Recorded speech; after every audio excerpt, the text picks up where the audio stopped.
الله والله والله والله.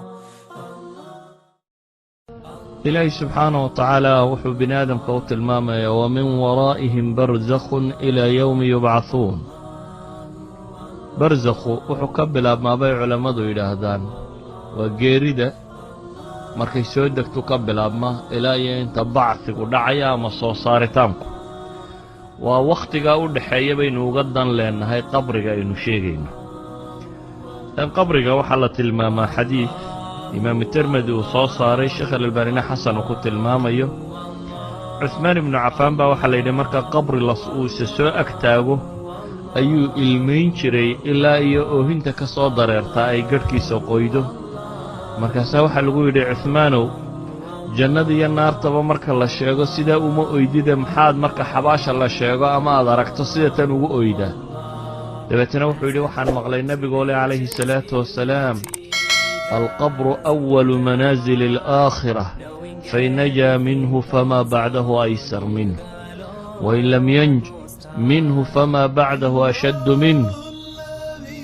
قال وسمعت رسول الله صلى الله عليه وآله وسلم يقول ما رأيت منظرا قط إلا القبر أفظع منه. وحن مغليبو لي نبي عليه الصلاة والسلام وله حباشه وقرجي وهريي آخر حقي إذا مرك الله كعي يعني دار الدنيا عمل كلا شقيسني ولا قتلي حباشه قولوا وقرجي وهريي آخره ninkii xabaasha ku badbaadaana wixii ka dambeeya way ka sii fudud yihiin. xabaasha se qofkii badbaadi waaya fama ba'dahu ashaddu minhu wixii kaaga sii dambeeyana way kaaga sii dareeyeen. waxaan kaloo maqlay buu nabiga calayhi salaatu wasalaam oo leh wax ka fool xun oo ka dhib badan xabaal maan arag nabiga calayhi salaatu wasalaam. xabaasha wuxuu nabigu ku sheegay calayhi salaatu wasalaam qofka mu'minka ah ee ilaahay uu xabaasha ugu nimceeyaana ee la tusiyo goobtuu jannada ka gelayay iyo naartii uu ka badbaadayna wuxuu dhahaa rabbi cajil qiyaama saaca ilaahay uu dadeji qiyaamaha ama saacadda dhicisteeda ilaahu soo dadeji si uu reerkiisii iyo ahalkiisii iyo jannadiisii u helo. qofka kaafirka ama xumina wuxuu dhahaa isagoo lagu cadaabayo xabaasha ayuu haddana wuxuu leeyahay rabbi laa tuqim isaaca ilaahay uu saacadda ha kicini yani aan qiyaamuhu dhicin waayo wuxuu ogyahay waxa ka dambeeya inay kaga sii dhib badan yihiin. qabrigu waa meel madow siduu nabi maxamed sheegay calayhi salaatu wasalaam xadiiska saxiixayn ku yaala ina haadihi alqubuuru malii'atun dulmatan calaa ahliha.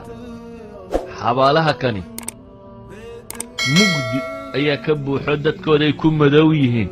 وإن الله عز وجل منورها لهم بالصلاة عليه. إلهنا سبحانه وتعالى وحوق النورنا إياه صلاة أن كنت كذيب النبي لي عليه الصلاة والسلام.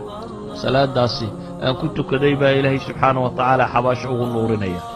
إلهي أنتو حباش أغو النور طهينا غيام حباش وحي كم يتعبولك الله يسكو اتحامه. والنبي عليه الصلاة والسلام أحاديثك سكناتي وحي تلماميسا مركا وقفك لديك حباشة ee laga dareero inay laba malag u yimaadaan. laba malag oo aragtidooda ay aragti adag tahay aragti baqad gelinaysa hadalkoodu yahay nahar iyo dagaal oo intay soo fadhiisiyaan axaadiista qaarkoodna ay ku tilmaamayaan inay laba madmadow oo buluuya aswadaani azraqaan buu nabigu ku tilmaamaya calayhi salaatu wasalaam. axaadiista qaarkoodna waxay ku tilmaamayaan munkar iyo nakiir in la yidhaahdo. labadaas malag intay soo fadhiisiyaan qofka inay odhan doonaan man rabbuk maa diinuk man nebiyuk waryaa kuu rabbiya diintaadu se maxay ahayd nebigaase waa kuma.